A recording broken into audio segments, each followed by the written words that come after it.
Hello नमस्ते most welcome आप सभी का। उम्मीद है सब लोग बिल्कुल बढ़िया होंगे। तो स्टार्ट करते हैं आज का सेशन। पहला क्वेश्चन क्या है? हमारा पहला क्वेश्चन हो जाएगा ये। बोलता है निम्नलिखित में से किसे हास्य गैस के रूप में भी जाना जाता है?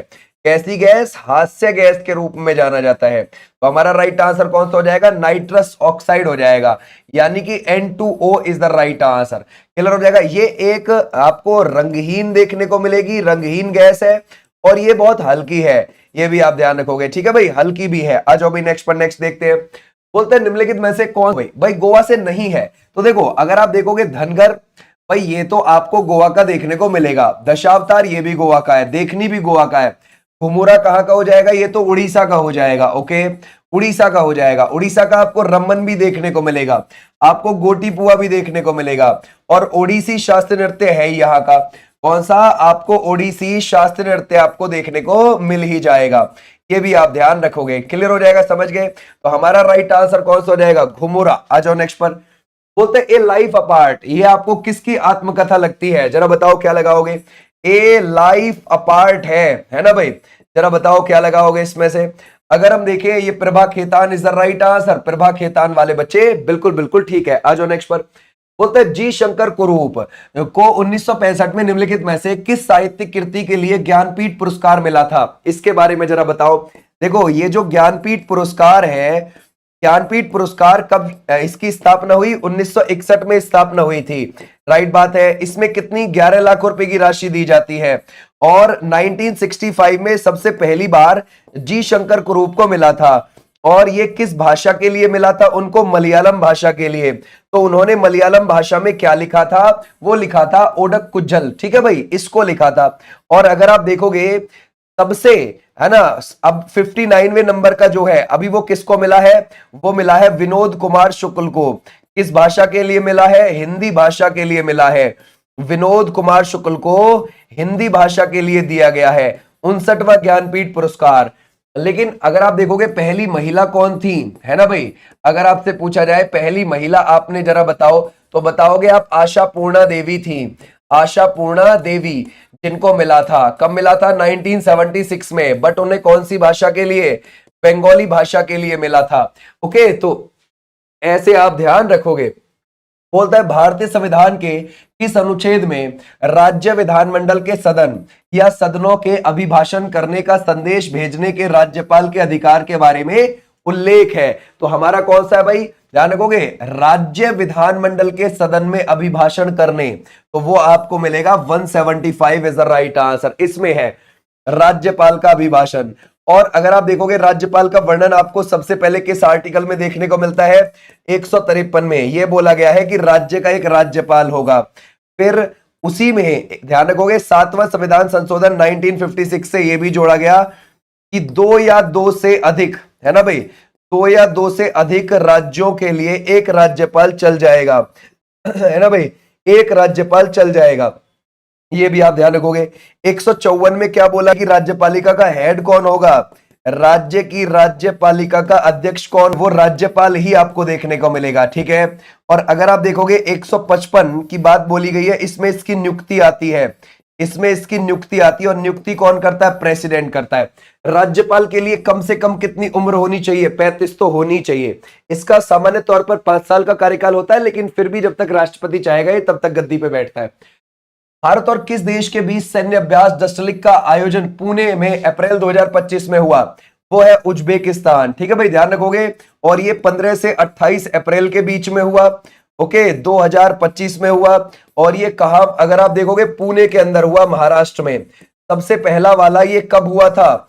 ये सबसे पहला वाला 2019 में हुआ। तो 2025 में ये कितनेवें नंबर का हुआ? 6ठे नंबर का हुआ। ओके, क्लियर हो जाएगा। आ जाओ नेक्स्ट पर। काल बैसाखी निम्नलिखित में से किस राज्य से संबंधित है? ये जो काल बैसाखी है, जिसमें, है ना, तेज हवाएं और बारिश होती है, ये लगभग अप्रैल मई के समय पर होती है, वेस्ट बंगाल के समय, है ना भाई, इस एरिया में। कब होती है? अप्रैल और मई में होती है। इसमें तेज हवाएं चलती हैं, है ना भाई, ध्यान रखोगे, तेज हवाएं चलती हैं। ये भी आप ध्यान रखोगे। आ जाओ नेक्स्ट पर। बोलता है भारतीय शास्त्रीय संगीत की प्रसिद्ध गायिका और भारत रत्न पुरस्कार पाने वाली पहली संगीतज्ञ जिन्हें गीतों की रानी के रूप में भी जाना जाता है। जरा बताओ, हम गीतों की रानी किसको बोलते हैं? वो बोलते हैं M S Subbulakshmi is the right answer. इन्होंने 24 अक्टूबर 1966 में यूनाइटेड नेशन में भी प्रदर्शन किया था और इनको 1998 में भारत रत्न भी मिला। और ये किससे जुड़ी हुई है? ये कर्नाटक संगीत से जुड़ी हुई है ना, ये कर्नाटक संगीत से जुड़ी हुई है। तो ये भी आप ध्यान रखोगे, हमारा राइट आंसर हो जाएगा एम एस सुब्बलक्ष्मी। खट्टे फलों में कौन सा विटामिन प्रचुर मात्रा में पाया जाता है? जरा बताओ। अगर हम देखें, है ना भाई, अगर हम देखें खट्टे फलों की हम बात कर रहे हैं, बोलता है डी है, बी है, सी है, या फिर आप लगाओगे ए है। तो सर हमारा राइट आंसर वो आपको कौन सा देखने को मिलेगा? Vitamin C. इसको हम बोलते हैं एस्कॉर्बिक एसिड, है ना भाई, एस्कॉर्बिक एसिड। ये भी आप ध्यान रखोगे, है ना भाई, क्लियर हो जाएगा। और ये आपको जैसे कि संतरे में देखने को मिल जाएगा, आपको अंगूर में देखने को मिल जाएगा, नींबू में देखने को मिल जाएगा, ये आप ध्यान रखोगे। ठीक है भाई, क्लियर है। इसकी कमी से मसूड़ों से खून आता है, मसूड़ों से खून आने लगता है इसकी कमी से, ये भी आप ध्यान रखोगे। ठीक है। और विटामिन बी और सी ये किस में घुलते हैं? अगर आपको पता है तो भाई वो बताएंगे हम, ये जल में घुलते हैं, जल में। और विटामिन अगर आप देखोगे ए डी ई के, ये वसा में घुलते हैं। किस में घुलते हैं? वसा में। ऐसे भी आप ध्यान रखोगे। अजो नेक्स्ट पर बोलते हैं किस सिनेमा के दिग्गज अभिनेता बैंक जनार्दन का 17 अप्रैल 2025 को निधन हो गया? तो वो कन्नड़ सिनेमा, ये कहां पर चलता है? कर्नाटक के अंदर चलता है ना भाई, कहां? कर्नाटक में। बोलता है भारतीय संविधान के निम्नलिखित में से किस भाग को आमतौर पर भारत का मैग्ना कार्टा कहा जाता है? वो हो जाएगा हमारा भाग 3, और ये 12 से 35 आर्टिकल के बीच में है। और ये हमने भाग 3 को कहां से लिया है? यूएसए के संविधान से लिया है ना, यूएसए के संविधान से लिया है। तो हमारा राइट आंसर हो जाएगा ये। बोलते हैं लॉर्ड डलहौजी द्वारा अवध का विलय किस वर्ष किया गया? जरा बताओ क्या लगाओगे? अगर हम देखें अवध का विलय, है ना भाई, अवध का विलय, इसके बारे में जरा बताइए। तो हमारा राइट आंसर कौन सा हो जाएगा? 1856 में किया गया। कैसे? देखो 1848 से लेकर 1856 के बीच भारत का गवर्नर जनरल कौन था? भारत का गवर्नर जनरल जो था वो कौन था भाई? क्लियर हो जाएगा। भारत का गवर्नर जनरल वो था डलहौजी। ठीक है भाई। और डलहौजी ने यहां पर हड़प की नीति शुरू करी थी 1848 में।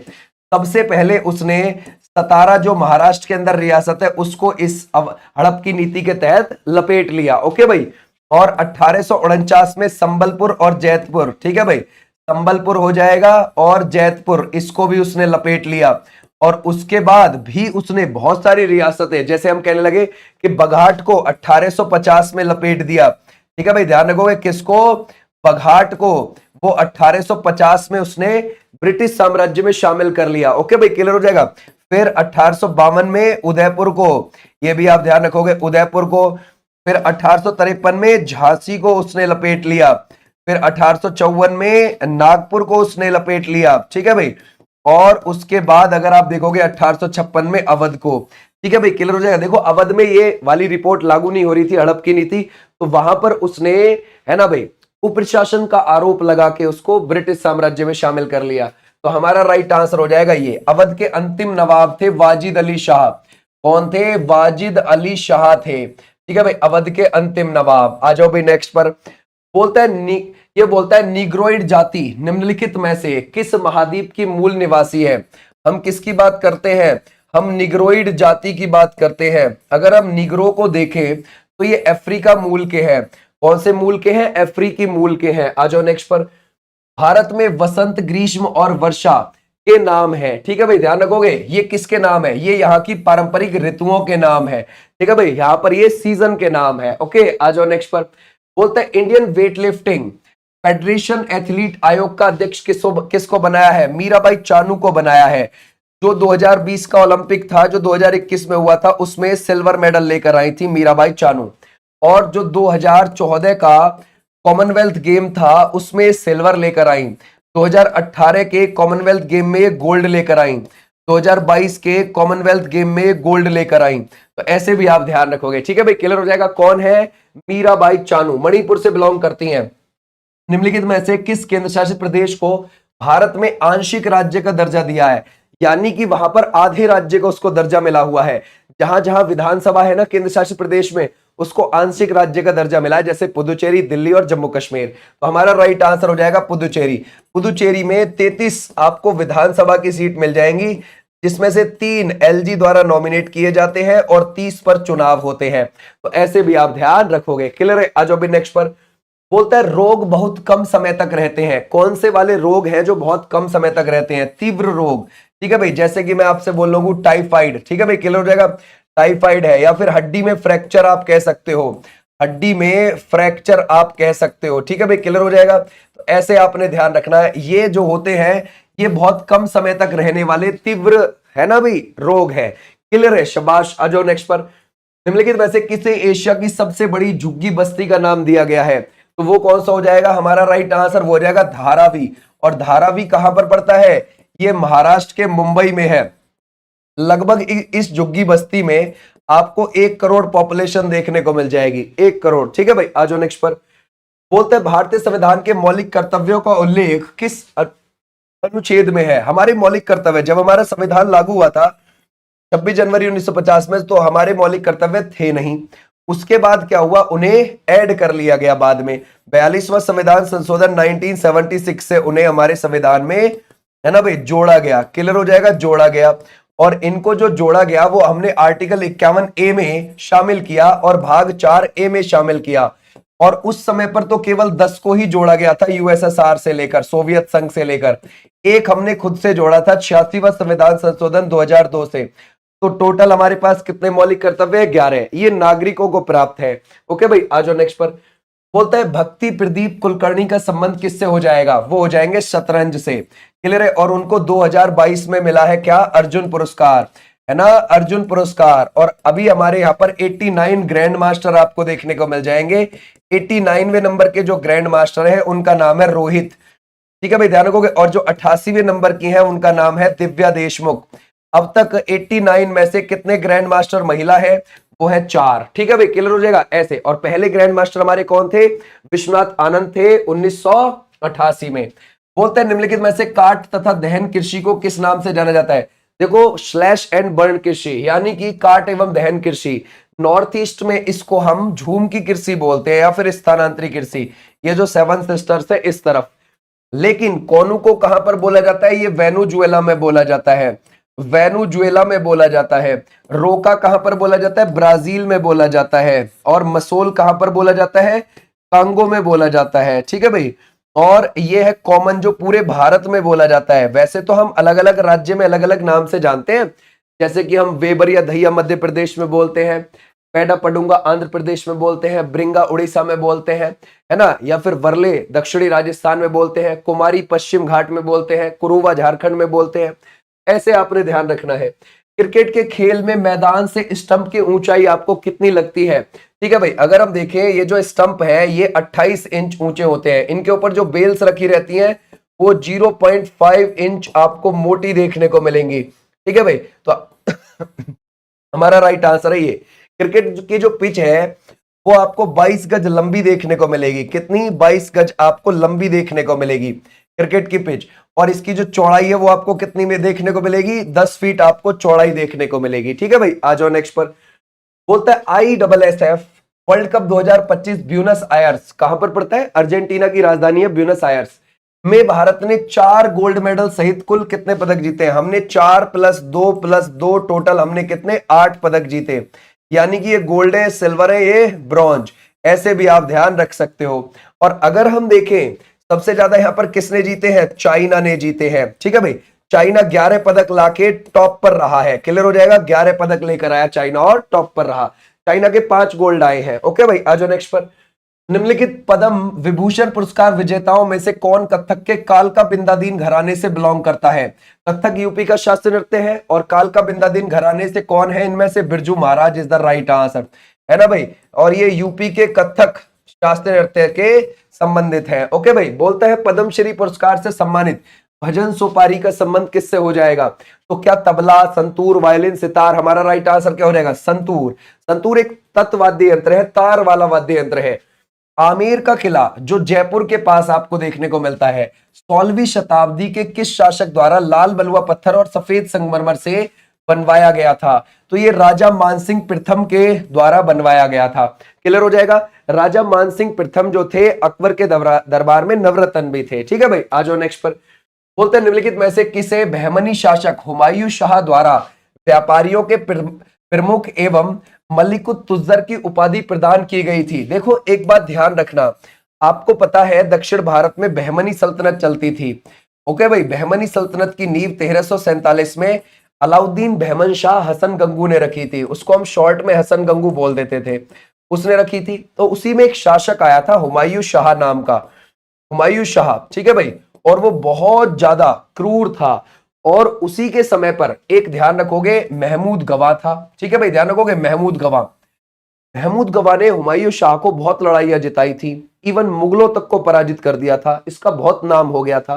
तो हुमायूं शाह के द्वारा व्यापारियों के प्रमुख मलिकुत तुज्जर की उपाधि दी गई थी महमूद गवा को। ठीक है, तो ऐसे आप ध्यान रखोगे। बोलता है ऋग्वेदिक संहिता में कितने मंडल हैं? उसमें आपको 10 मंडल देखने को मिल जाएंगे। उसमें आपको 1028 सूक्त देखने को मिल जाएंगे।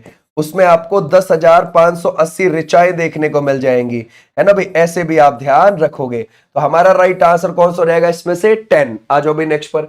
ऋग्वेद सबसे पुराना वेद है हमारा। बोलता है भारतीय संविधान ने से शासन की संसदीय प्रणाली ली है। हमारे यहाँ पर पार्लियामेंट्री सिस्टम है ना, संसदीय प्रणाली है। तो हमने कहां से ली है? ब्रिटेन से ली है संसदीय प्रणाली अपने संविधान में। आ जाओ नेक्स्ट पर। भारत की जनगणना 2011 के अनुसार राष्ट्रीय महिला श्रम बल भागीदारी दर, ये आपको क्या लगती है? देखो ये यूं कह रहा है कि हमारे, है ना भाई, हमारे देश में 2011 के हिसाब से कितना प्रतिशत महिलाएं कार्यबल में लगी हुई हैं? तो वो है 25.51%। ऐसा कौन सा राज्य है जिसकी ग्रामीण महिलाएं ज्यादा कार्यबल में लगी हुई है प्रतिशत के आधार पर? अगर आप हिमाचल प्रदेश जाओगे और वहां आप ग्रामीण इलाके में जाओगे तो वहां की जो 100% ग्रामीण महिलाएं हैं उसमें से 47% कार्यबल में लगी हुई हैं। तो ऐसे भी आप ध्यान रखोगे। ठीक है भाई, आ जाओ नेक्स्ट पर। बोलते हैं उस्ताद अमजद अली खान भारत के एक प्रसिद्ध संगीतकार, निम्नलिखित में से कौन सा वाद्य यंत्र बजाने के लिए जाने जाते? 9 अक्टूबर 1945 को उनकी जन्म हुआ था और वो ग्वालियर के अंदर हुआ था। और ग्वालियर में उनका जन्म तो हुआ मध्य प्रदेश में। उनको 1975 में क्या मिला था? उनको पद्मश्री। उनको 1990 में क्या मिला था? उनको मिला पद्मा भूषण। उनको 2001 में क्या मिला था? पद्मा विभूषण। तो ऐसे आपने ध्यान रखना है। ठीक है भाई, क्लियर हो जाएगा। तो हमारा राइट आंसर कौन सा हो जाएगा? सरोद, जल तरंग, सारंगी या फिर वीणा? तो हमारा राइट आंसर कौन सा? सरोद। सरोद एक तत्व वाद्य यंत्र है, तार वाला वाद्य यंत्र है। आ जाओ नेक्स्ट पर। बोलते हैं निम्नलिखित में से किसे मणिपुरी नृत्य में उनके योगदान के लिए पद्मश्री पुरस्कार से सम्मानित किया गया? तो देखो अदिति राव हैदरी किससे संबंधित है? भरतनाट्यम से है। ये तो भरतनाट्यम कहाँ का है? तमिलनाडु का हो जाएगा।